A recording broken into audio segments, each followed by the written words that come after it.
Bonsoir et bienvenue à tous. Et oui, nous revoilà fidèles au poste et vous aussi pour ce nouveau numéro de 28 minutes samedi. Et nous avons le plaisir de passer ce début de soirée en compagnie d'Étienne Klein, physicien, philosophe des sciences, écrivain, alpiniste. Bonsoir Étienne Klein, j'en oublie au passage? Non, c'est ça. Non, c'est tout. Ah oui, si, à vos heures perdues, vous êtes aussi électricien, puisque vous êtes un spécialiste des courts-circuits. C'est le titre de votre dernier livre, Les courts-circuits par-delà les disciplines. Vous faites tomber les barrières, les frontières entre ces différents domaines du savoir que vous explorez. On va y venir dans un instant, Étienne Klein. Et puis avec vous et avec nos deux correspondants de la presse étrangère, nous nous plongerons dans l'actualité de la semaine. D'abord, une nouvelle conférence internationale qui se penche sur la reconstruction de l'Ukraine, qui doit payer, et puis une cinquantaine de pays qui se retrouvent à Paris pour repenser la relation Nord-Sud, comment financer l'adaptation au changement climatique dans les pays pauvres. Et comme chaque samedi en fin d'émission, nous retrouverons l'indispensable, la seule, l'unique, Marie Bonisseau, bien sûr, pour sa photo de la semaine. Salut Marie. Bonsoir à tous. C'est quoi le menu ce soir? Eh bien moi, je vais vous parler de la dernière passion chez les archéologues qui s'amusent à recréer des visages à partir de très vieux crânes, photos ou intox. J'ai regardé de plus près. Suspense, à tout à l'heure Marie. C'est 28 minutes samedi, ça commence tout de suite.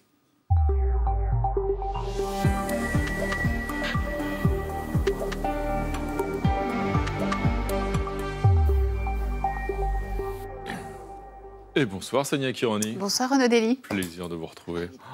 En si belle compagnie. En plus, Jean-Mathieu Pernin en personne. Eh oui. Bienvenue Jean-Mathieu. Samedi soir, bonsoir. À tous les deux. Étienne Klein, vous êtes aussi, rappelons-le, directeur de recherche au commissariat à l'énergie atomique, professeur à l'École centrale de Paris. Et donc voici votre dernier livre en date, Court-circuit, cet essai paru chez Gallimard. On va y venir dans un instant, mais d'abord, parmi vos multiples passions, casquettes, Étienne Klein, j'ai vu que vous étiez aussi un grand fan d'anagrammes. C'est votre truc. Et vous, votre anagramme à vous, c'est Like 19, c'est ça? C'est parce que vous êtes éternellement jeune? C'est votre côté espiègle? C'est une anagramme qui est juste du point de vue des lettres, mais qui est fausse du point de vue de la réalité. Vous êtes sûr? Oui. Vous avez quand même un côté... Il y a aussi Nine Kind Télé. Non, pas de télé. Bon, c'est encore plus faux. Ce soir, c'est complètement raté de ce point de vue-là, parce que vous allez rester un petit peu avec nous, un petit moment là, justement, à la télé. Et on va commencer, pour mieux vous découvrir, par regarder votre portrait, Étienne Klein. Comme chaque samedi, il est signé Philippe Riday, il est lu par Sandrine Le Calvez.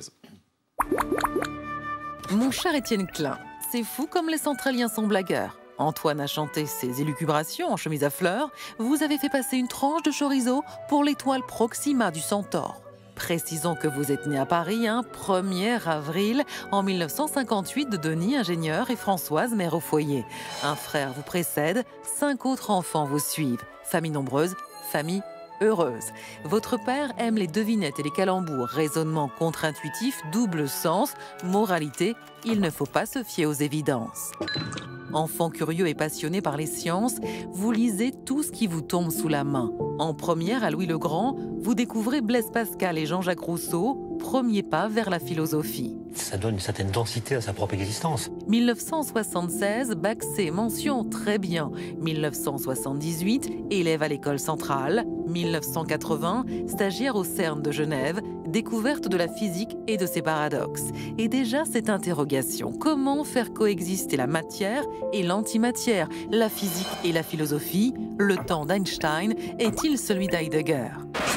Vous enseignez dans les prisons où votre grand-oncle était aumônier, puis à Centrale. J'aime expliquer les choses qui me plaisent. Guidé par votre modèle, Michel Serres, vous soutenez l'accès à la science comme une exigence républicaine et politique. La connaissance scientifique doit circuler librement. Je pense que c'est important de comprendre ce qu'il y a de particulier dans la démarche des scientifiques.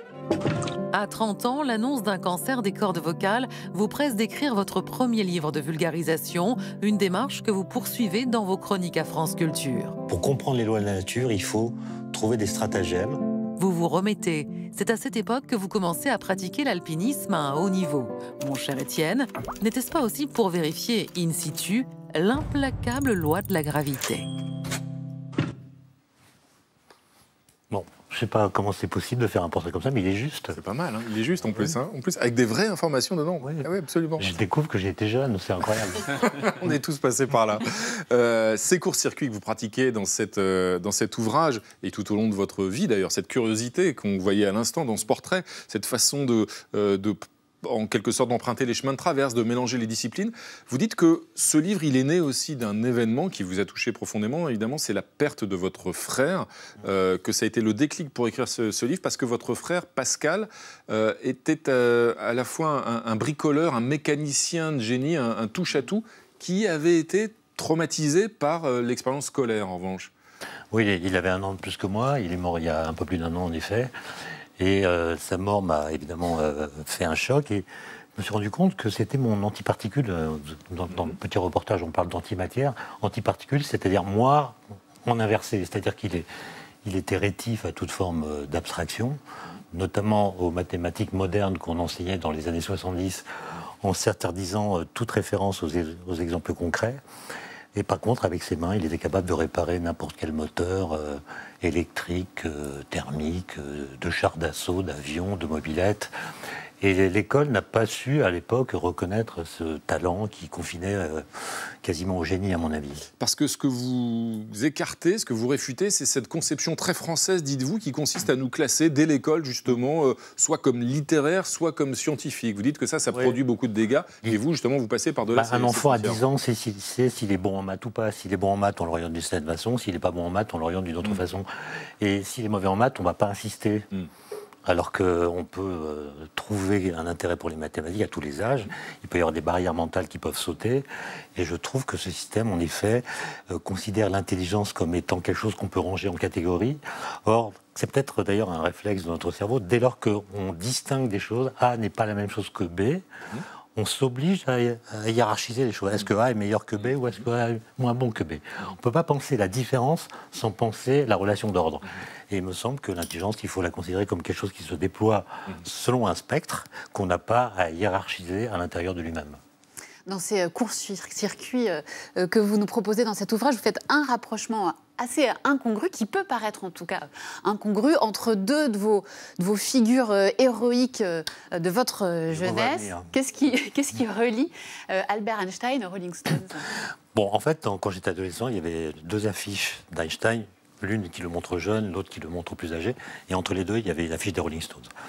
Mais alors, c'est pour ça que j'ai voulu faire un chapitre sur les 2. Au début, j'avais pas d'idée, mais quand on aime, on trouve. Et quand on cherche, on trouve. Et vous en avez trouvé, justement. Einstein, ça veut dire une pierre en allemand. Rolling Stone, ça veut dire des pierres qui roulent en anglais. Et puis, il y a la langue. Einstein a tiré la langue pour se moquer des paparazzi qui essaient de le piéger à la sortie d'un restaurant où il avait fêté ses 71 ans. Il tire la langue. Les Stones ont choisi comme logo une langue plus arrondie que celle d'Einstein, on les voit. Et puis, il y a quelque chose qui est peut-être moins connu, c'est que Einstein a donné sa dernière conférence en Europe au Royal Albert Hall à Londres. Il savait qu'il ne reviendrait plus en Europe. Hitler venait d'arriver au pouvoir. C'était le 3 octobre 1933. Il a voulu quitter l'Europe. Il a donné une conférence à cet endroit dont on peut lire le texte aujourd'hui, qui est assez remarquable, où il défend la liberté. Einstein cesse d'être antimilitariste. Il sait que contre Hitler, il faudra se battre puisque Hitler veut la guerre. Et il se trouve que les Stones, je l'ai appris récemment, ont donné l'un de leurs premiers grands concerts londoniens 30 ans plus tard, dans la même salle.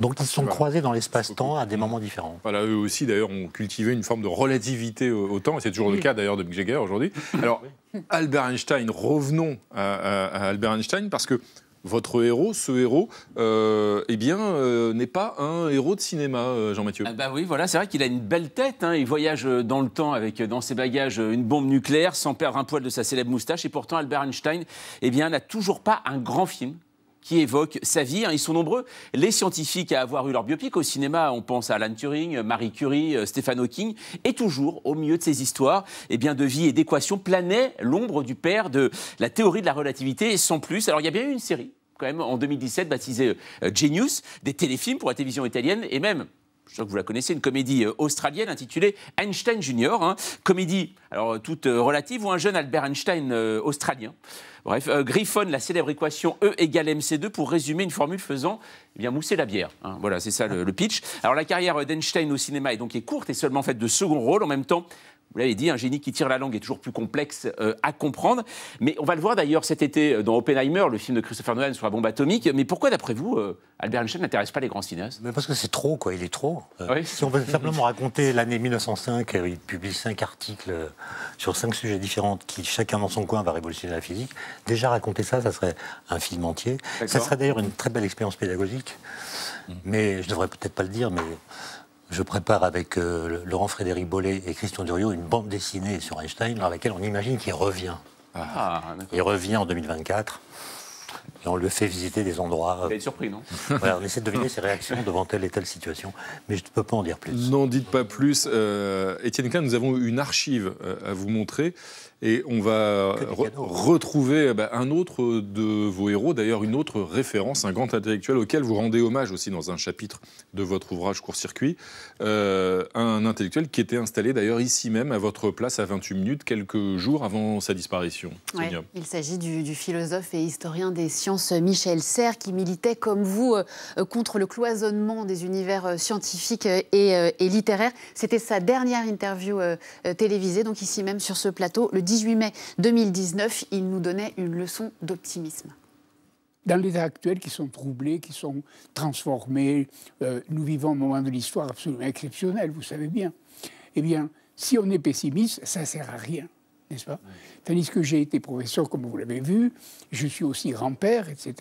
Je m'occupe beaucoup des jeunes générations.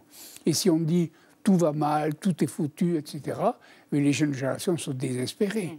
La seule manière de les aider, de combattre avec eux, si vous voulez, j'aime pas beaucoup le mot combattre, mais enfin, vous voyez, de travailler avec eux, c'est justement de dire, il y a des solutions, on peut finalement sortir d'affaire, etc.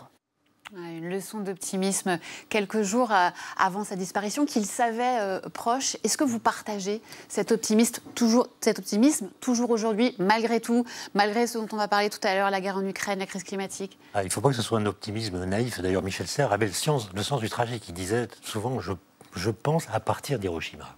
Donc, il est conscient de la violence l'obsédait, et il cherchait des moyens pour que l'humanité se débarrasse de la violence.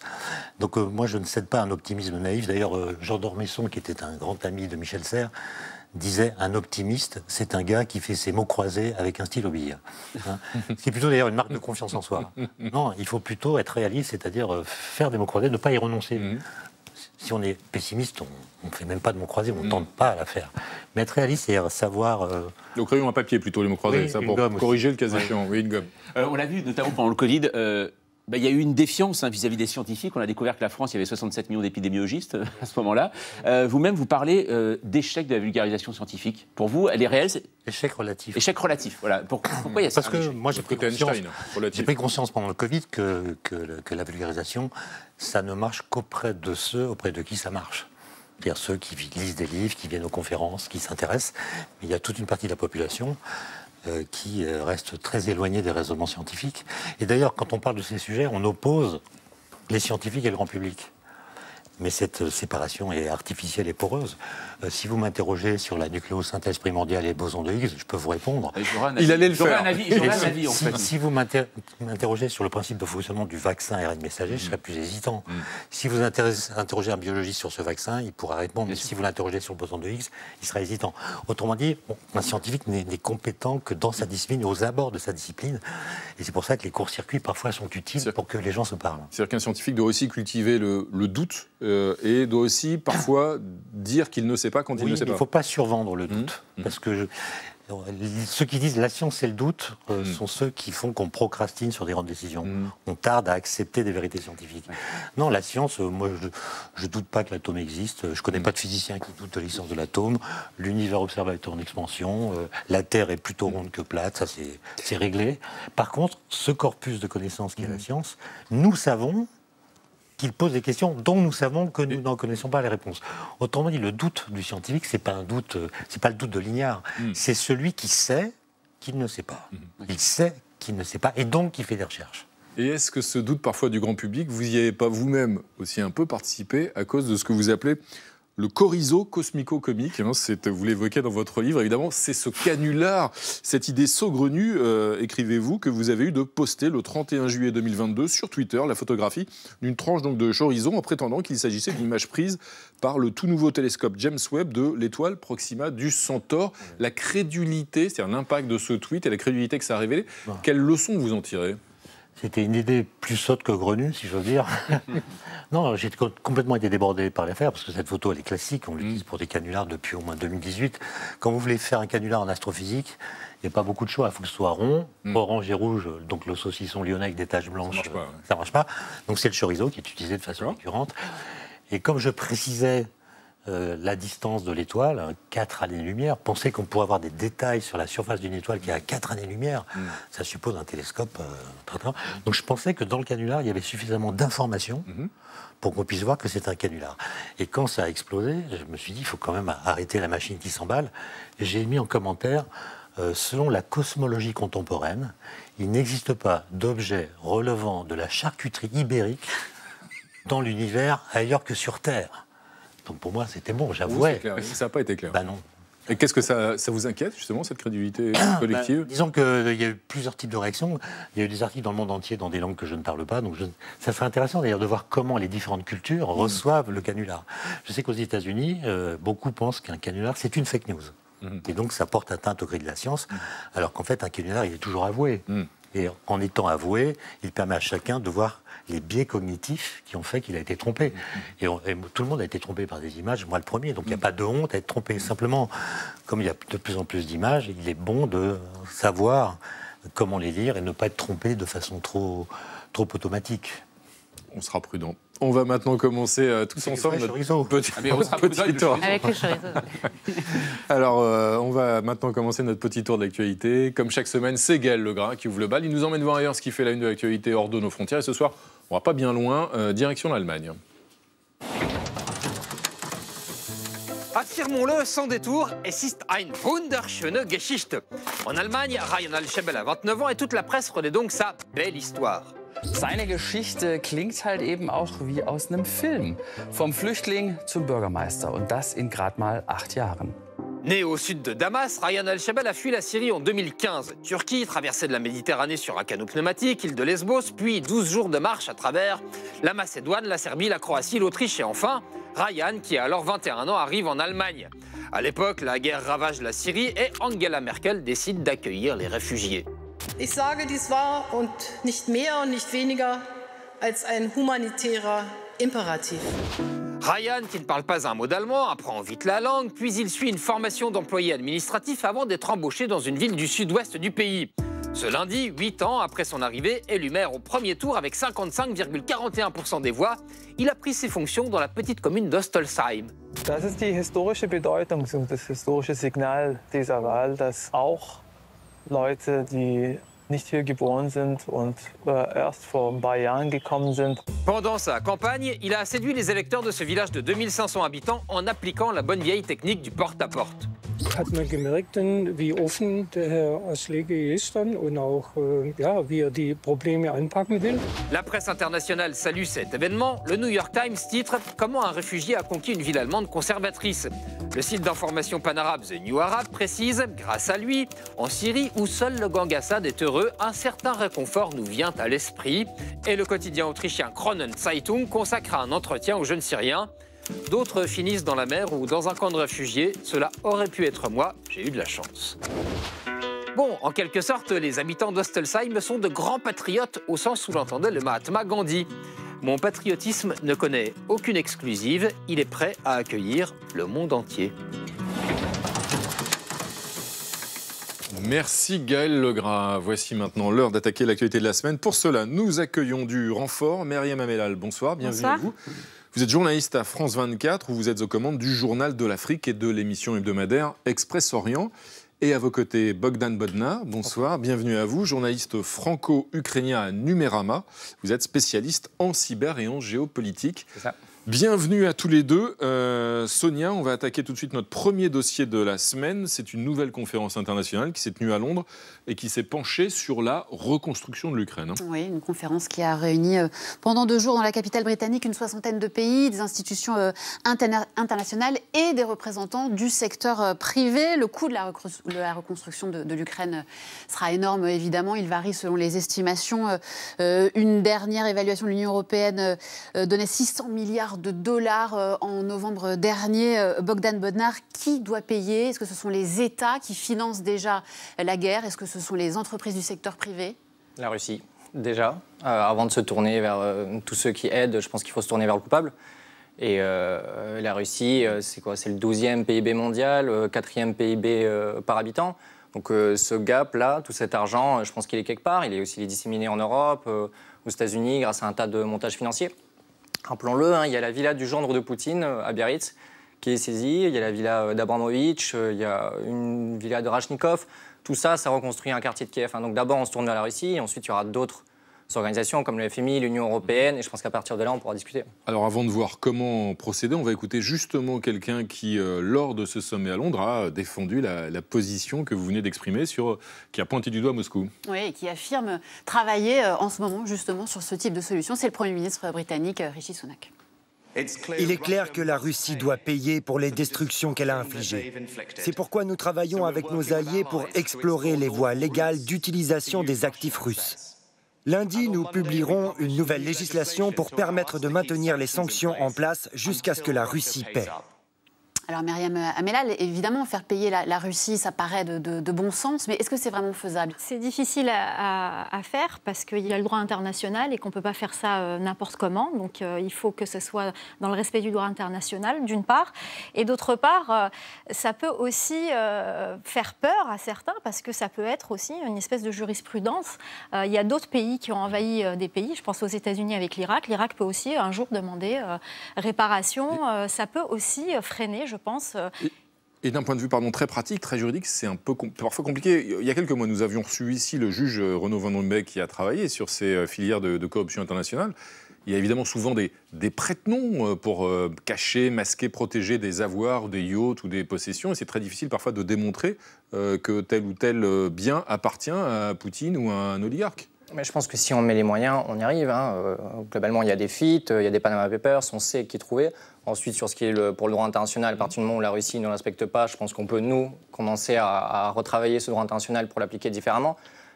On est toujours les gentils qui appliquons le droit international et on fait face à des invasions. C'est important d'appliquer le droit international. C'est important. Face aux méchants, pour reprendre votre... J'ai fini par un master 1 en droit international et c'était génial de travailler sur tous ces sujets que seulement une partie du monde applique. Donc à un moment, je pense qu'aussi, il faut le retravailler, ce droit. C'est bien de l'avoir, mais ça reste hypothétique. Mais alors aussi, on se pose la question, c'est vrai que ça paraît b.a.-ba à la base, Myriam, ce genre de conférence, c'est la deuxième, pour financer la reconstruction de l'Ukraine. Ça paraît étonnant de se dire reconstruire l'Ukraine alors que les combats font rage. Est-ce que finalement, c'est pas un peu antagoniste de se poser cette question-là? C'est pas du tout antagoniste parce que il faut que l'Ukraine continue à se battre et pour qu'elle continue à se battre, il faut reconstruire, notamment pour les urgences.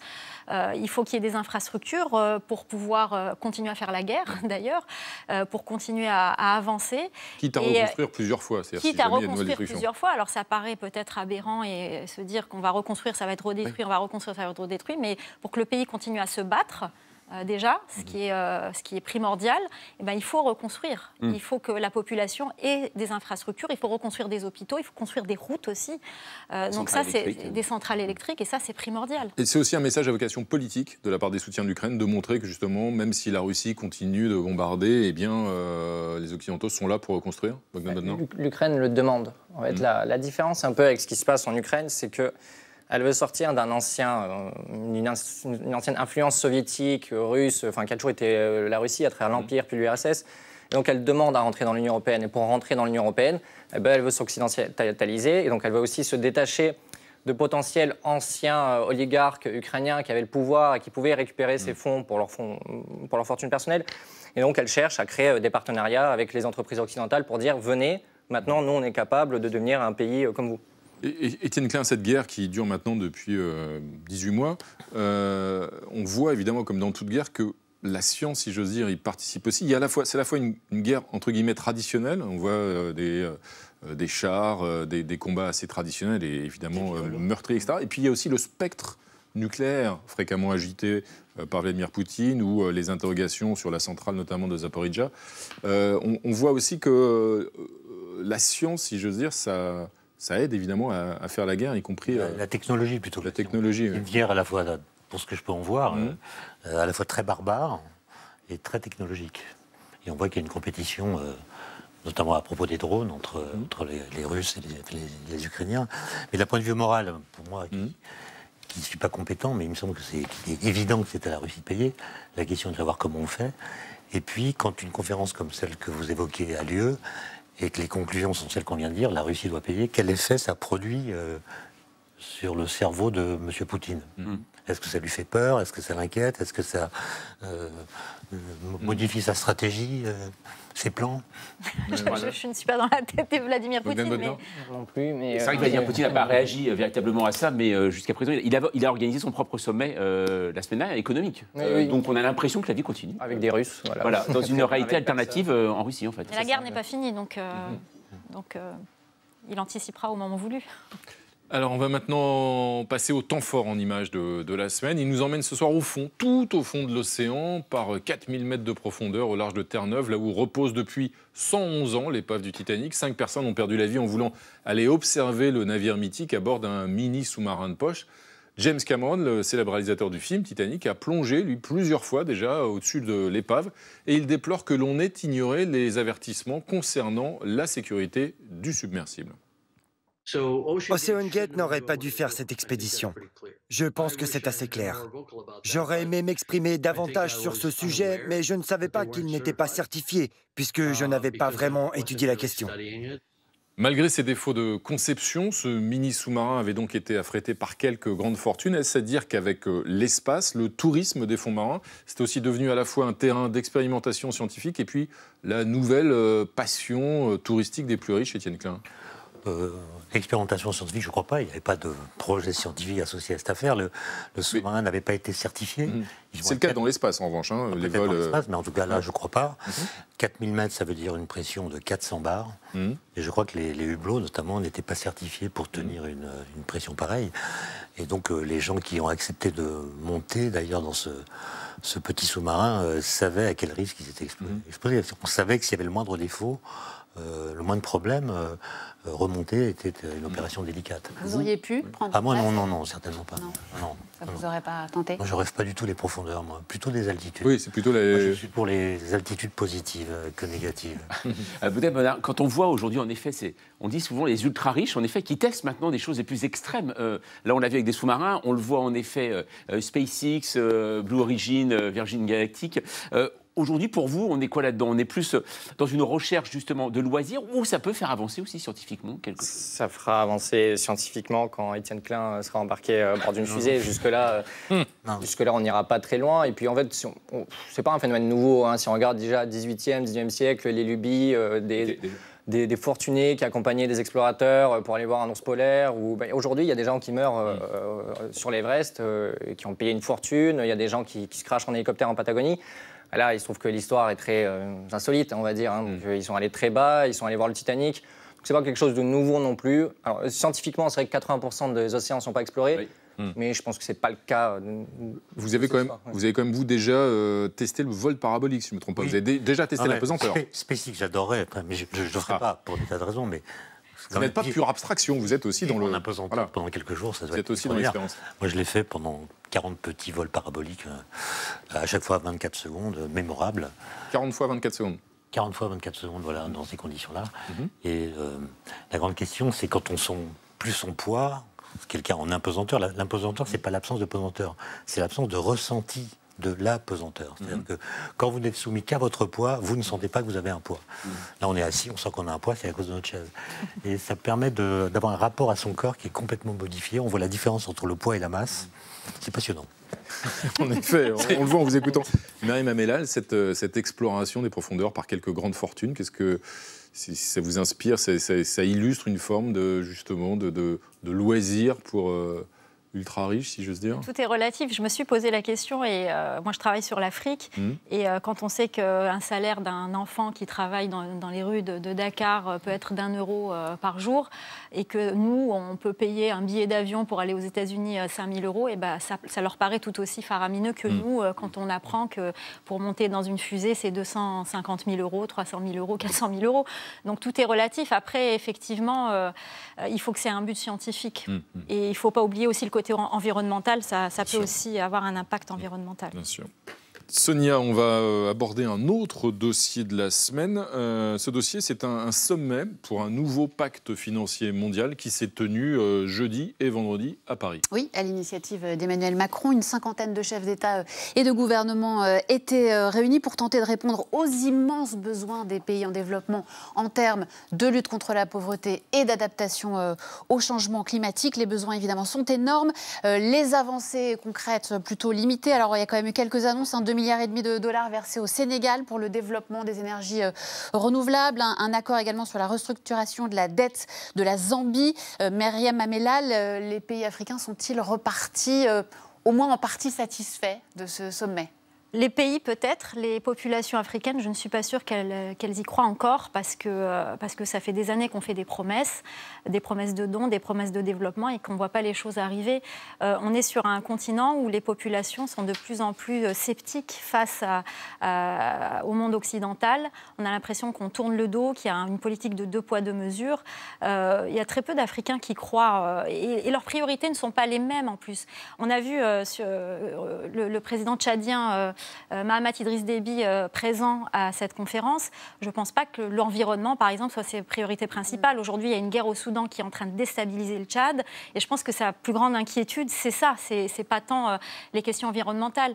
On se retrouve quand même sur un continent qui a l'impression d'être laissé pour compte. Et on va peut-être voir la réaction du continent africain et des dirigeants africains prochainement, fin juillet, puisqu'il y a un sommet Russie-Afrique. Et on verra bien si le continent a fait son choix, s'il va plus pencher vers le côté russe ou vers le côté... On ne le sait pas déjà On n'est pas sûr parce qu'il y a beaucoup de pays. On a vu par exemple le président algérien se rendre à Moscou.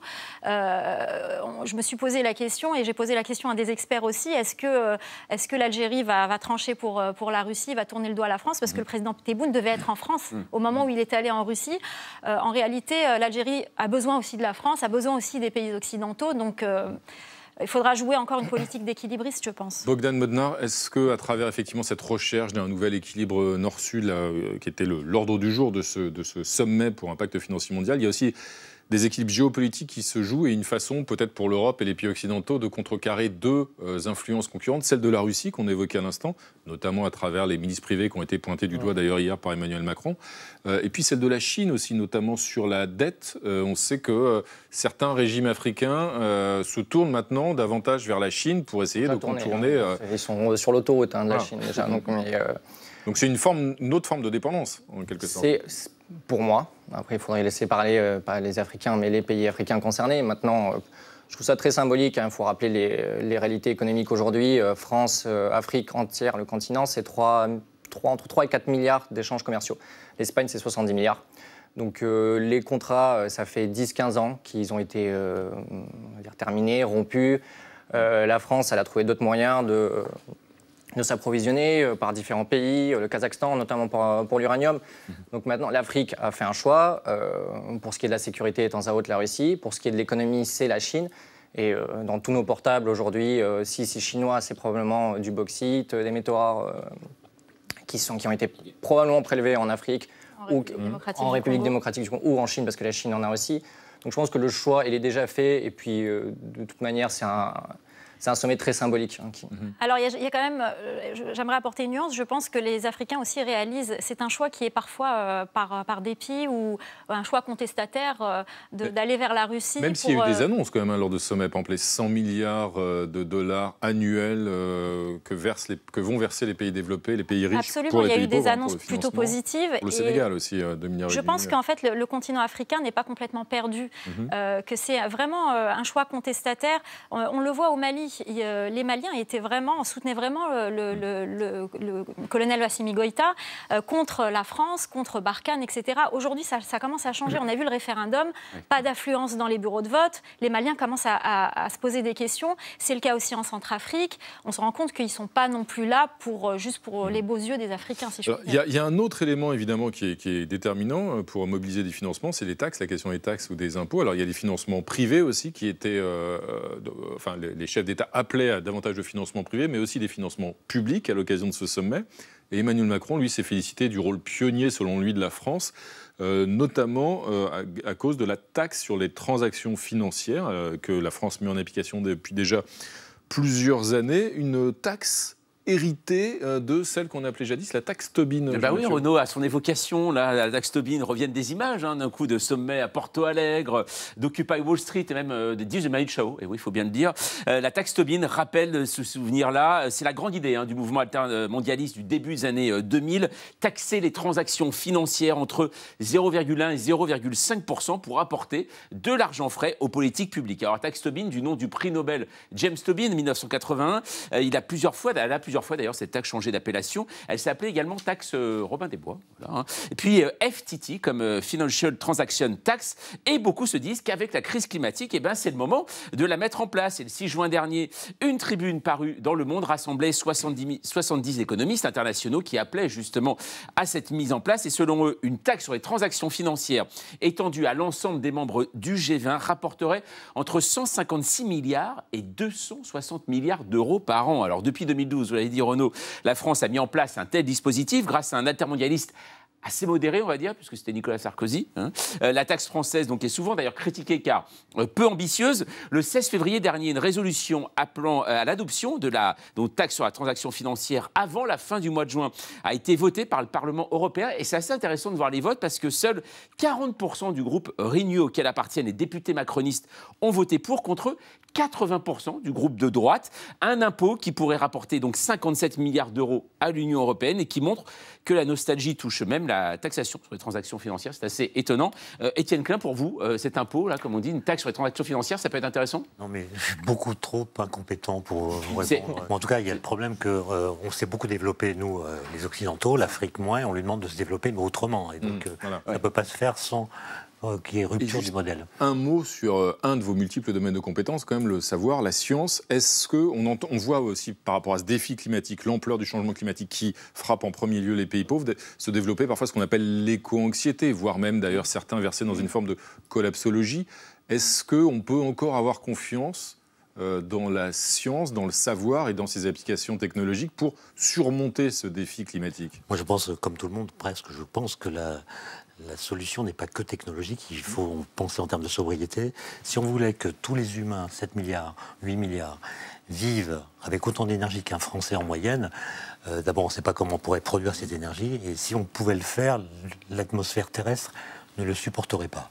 Et donc notre modèle n'est pas durable temporellement, il n'est pas non plus extensible spatialement. Mais la technologie peut aussi nous aider à Bien sûr, convertir on peut baisser la les rendements, on peut baisser les rendements, mais je pense qu'on doit réfléchir à ces questions en imaginant qu'on ne découvrira pas une nouvelle interaction fondamentale. Autrement dit, nous devons décider de ce que nous allons faire en tenant compte de ce que nous savons, sans faire de paris sur telle découverte qui viendrait changer la donne. De ce que nous savons et de ce que nous ne savons pas, vous le disiez tout à l'heure aussi. Oui. Merci à tous les deux, Bogdan Bodnar et Myriam Amellal, d'être venus débattre ce soir sur ce plateau. Étienne Klein, vous restez avec nous, bien sûr. On va maintenant vous présenter un collègue à vous, en quelque sorte. Lui aussi, vous allez voir, fait avancer la science, enfin, disons le savoir. C'est un esprit inventif qui se débrouille pas mal en canular. C'est un certain David Castello-Lopez, bien sûr. Ce soir, est-ce que ça marche de couper la corne des rhinocéros pour les sauver ?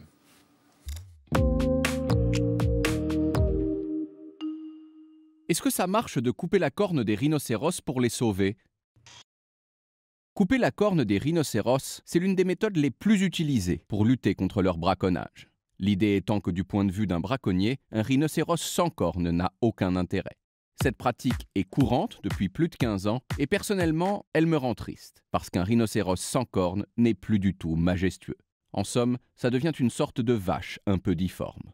Mais alors est-ce que ça marche vraiment ? Est-ce que couper la corne des rhinocéros permet de leur sauver la vie ? Eh bien nous allons voir. Intéressant. Bon, une chose est sûre, en Afrique, les braconniers tuent aujourd'hui moins de rhinocéros noirs qu'ils n'en tuaient il y a quelques années. En 2015, plus de 1300 rhinocéros ont été tués pour leurs cornes en Afrique, contre environ 550 en 2022. Mais il est difficile de savoir si cette baisse est due spécifiquement au fait qu'on ait coupé la corne de certains d'entre eux. Ce qui est sûr, c'est que si une réserve n'a pas assez d'argent pour utiliser d'autres méthodes de protection, comme par exemple un service de gardes armés, eh bien couper les cornes, c'est mieux que de ne rien faire du tout. Mais récemment, une équipe de chercheurs s'est posé une question subsidiaire. Le fait de couper la corne des rhinocéros a-t-il une influence sur leur comportement ? Pour y répondre, ils ont étudié une population de plus de 300 rhinocéros noirs vivant en Afrique du Sud, avant et après qu'on leur a coupé la corne. Et ce qu'ils ont découvert va vous étonner. Les rhinocéros auxquels on coupe la corne ont tendance à changer de personnalité. Ils deviennent plus timides, ils perdent confiance en eux, ils font moins la fête avec les autres rhinocéros et ils ne s'aventurent plus si loin. Résultat, leur territoire se rétrécit. Il est difficile de savoir exactement quelles peuvent être les conséquences à long terme de ces changements de comportement, mais une chose est sûre, il n'y a pas que moi qui trouve qu'un rhinocéros dont on coupe la corne perd sa majesté, il y a aussi les rhinocéros. Intéressant.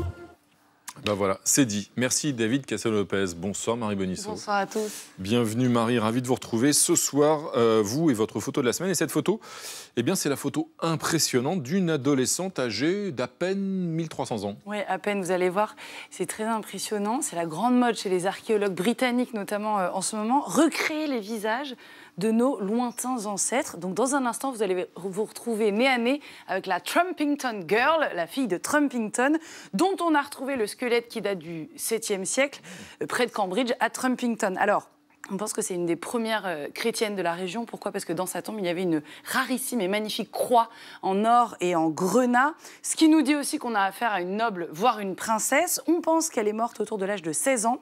Et avec tous ces indices, attention, talam, magie, la voici, la princesse, recréée par une équipe d'artistes légistes. C'est très impressionnant. Ouais. Ils sont aidés d'archéologues. Ils travaillent avec l'université de Cambridge et on sent que depuis les poupées de cire de Madame Tussaud, on a fait quelques progrès. La technique, on va scanner le crâne en fait qu'on a retrouvé, qui va modéliser le crâne en 3D et après avec un logiciel, on va rajouter les yeux dans les orbites, donc ils vont correspondre totalement au crâne qu'on a étudié, ce qu'on appelle les tissus mous aussi, donc les muscles du visage, les tendons, dont l'épaisseur, et c'est ça qui est intéressant, c'est que en fait ce sont des muscles qui sont calculés par un algorithme qui va aller faire une moyenne de plein de vrais visages de filles de 16 ans de type caucasien. Donc on va obtenir quelque chose de très réaliste. On va ensuite travailler les cheveux, le grain de la peau, l'expression. Et vous voyez, le résultat, on dirait une véritable photo. Ce qui est plus efficace, c'est vrai, quand on se retrouve face à face au passé comme ça, que d'aller voir dans un musée un vieux crâne poussiéreux derrière une vitrine tout aussi poussiéreuse. Meet the Trumpington Girl, ça c'était les titres dans tous les médias britanniques cette semaine, très émus, sauf que, petite mise au point de ma part, petite douche froide, non, il faut rappeler quand même qu'il n'est pas possible de ressusciter quelqu'un rien qu'avec son crâne sur cette tête. Et on ne le dit pas assez, vous avez quand même toujours une vraie part de créativité de l'artiste légiste, c'est comme ça qu'il s'appelle. Comme il n'a pas d'ADN, on n'a pas retrouvé d'ADN dans sa tombe, il a dû par exemple notamment déterminer de façon totalement subjective la couleur de ses yeux, la couleur de ses cheveux également. C'est très compliqué aussi de savoir la forme des lèvres à partir d'un simple crâne. Pour vous montrer un exemple, cet artiste légiste le même, en 2016, il a connu un grand succès en faisant le portrait, même concept, d'une femme de l'âge de bronze. Très impressionnant, c'est celle qu'on avait à gauche. 2 ans plus tard, on a retrouvé sur le site finalement de l'ADN. Oh, il a dû modifier un petit peu sa photo. Ça donne la femme à droite qui n'a absolument rien à voir. Donc attention au réalisme, qui n'est pas le réel. C'est très émouvant d'aller regarder une vieille princesse dans les yeux, mais n'oubliez pas qu'il s'agit en fait d'une potentialité de princesse et non d'un photomaton. Merci Marie, il fallait dire attention aux princesses potentielles et aux tranches de chorizo, bien sûr, aussi en passant. Merci. Merci à tous mes amis. Merci Étienne Klein d'être venu passer ce début de soir avec nous. Il faut lire Court-Circuit, votre essai paru chez Gallimard. On voit que vous avez pris beaucoup de plaisir à l'écrire et on en prend beaucoup à le lire justement et à franchir ces courts-circuits. Lundi à 20h05, vous retrouvez l'inimitable Elisabeth Quint, bien sûr. Comme d'habitude, on va se quitter en musique et on a un dernier petit cadeau pour vous, Étienne Klein, puisqu'il y a un groupe donc, que vous adorez et dont nous avons parlé tout à l'heure, qui est présent dans ce livre, associé étrangement à Albert Einstein. Eux aussi, c'est vrai, ont inventé une certaine théorie de la relativité du temps. Les Stones, Sympathy for the Devil. Tchuss.